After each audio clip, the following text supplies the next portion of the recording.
मैं एक बेटी हूँ। लोग कहते कि मुझे तो घर का काम ही करना है। क्या करूंगी पढ़ के, रेगुलर कॉलेज जाके, कोचिंग ज्वाइन करके, लैपटॉप मंगा के। 2-4 साल बाद जब शादी हो जाएगी तो फिर पति कमा के देगा ना पैसे। और जिनका पति कमा रहा है उनके तो घर में एक ही काफी है कमाने वाला। लड़की क्या करेगी पैसे कमा के? पैसे तो हस्बैंड देगा ना, पापा देंगे, भाई देगा।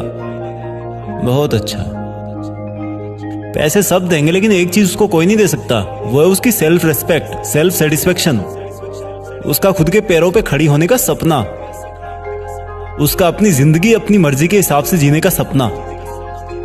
यहां पर बेटा 4 कोचिंग में पढ़कर अच्छे मार्क्स नहीं ला सकता, वहीं पर बेटियां 4 दीवारी में रहकर टॉप कर जाती है। कितनी मुश्किलें आती है बेटियों को 4 दीवारों से चांद सितारों तक जाने में। जहां पर बेटा दिन भर बाइक पे 200 रुपए का पेट्रोल खर्च कर देता है, वहीं पर बेटियां 200 रुपए की किताब के लिए पैसे मांगने में हिचकिचाती है। ये जो हम बेटियों को 1000, 500 या 200 रुपए देते हैं ना, कभी पूछना उनके दिल से कि कहीं उनको ये भीख तो नहीं लगती। और अगर उनको किसी और से छोटी छोटी बातों के लिए पैसे लेना अच्छा नहीं लगता तो प्लीज पढ़ने दो बेटियों को, पढ़ने दो बेटियों को। जब हम लड़के पूरी उम्र भर 1000, 500 या 200 रुपए में गुजारा नहीं कर सकते, वो भी खुद के घर में, तो सोचो बेटियां कैसे बिना अपने पैरों पे खड़ी हुई जिंदगी भर पराए घर में जाकर के हफ्ते तो हफ्ते में मिलने वाले 1000, 500, 200 रुपए से गुजारा कर सकती है। दिल पसीजा ना।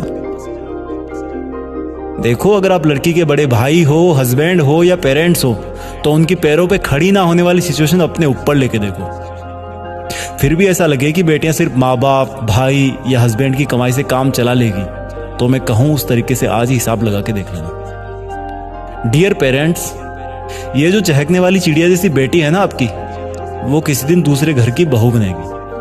और वो वहां जाने के बाद आपको अपनी प्रॉब्लम कभी नहीं बताएगी, क्योंकि वो आपको रुलाना नहीं चाहती। उसे अपने ससुराल की इज्जत बनाए रखने को कहा जाएगा। बहनों के बड़े भाइयों, ये जो तुम बड़े रौब से अपनी सिस्टर को कहते हो ना कि घर में रह के पढ़ लिया कर, तो सुन ले बड़े भाई, तू वीकेंड पे ना बाहर जाके थोड़ी पार्टीज कम कर लिया कर, घूमने ना जाओ, मोबाइल से मत पढ़ा करो। इन सब की नसीहत देते रहते हो ना, वही सिस्टर किसी दिन एक परिवार की काम वाली बहू बनकर रह जाएगी। बेटियां कहने को तो 2 घरों की होती है, लेकिन असल में कभी कभी ना इधर की होती है ना उधर की। टाइम बदलता है। हर एक माँ कभी बेटी थी और बेटी ही किसी दिन माँ बनती है।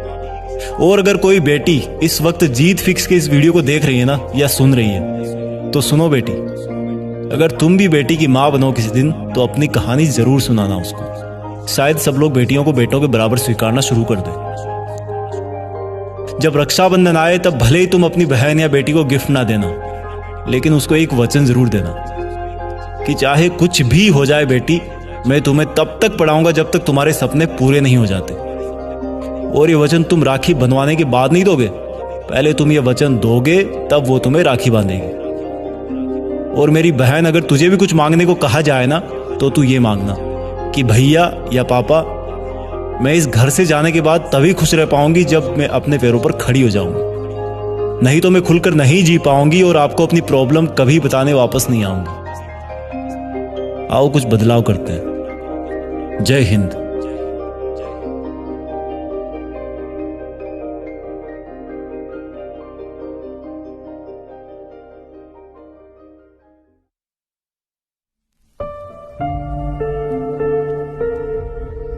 जीत फिक्स।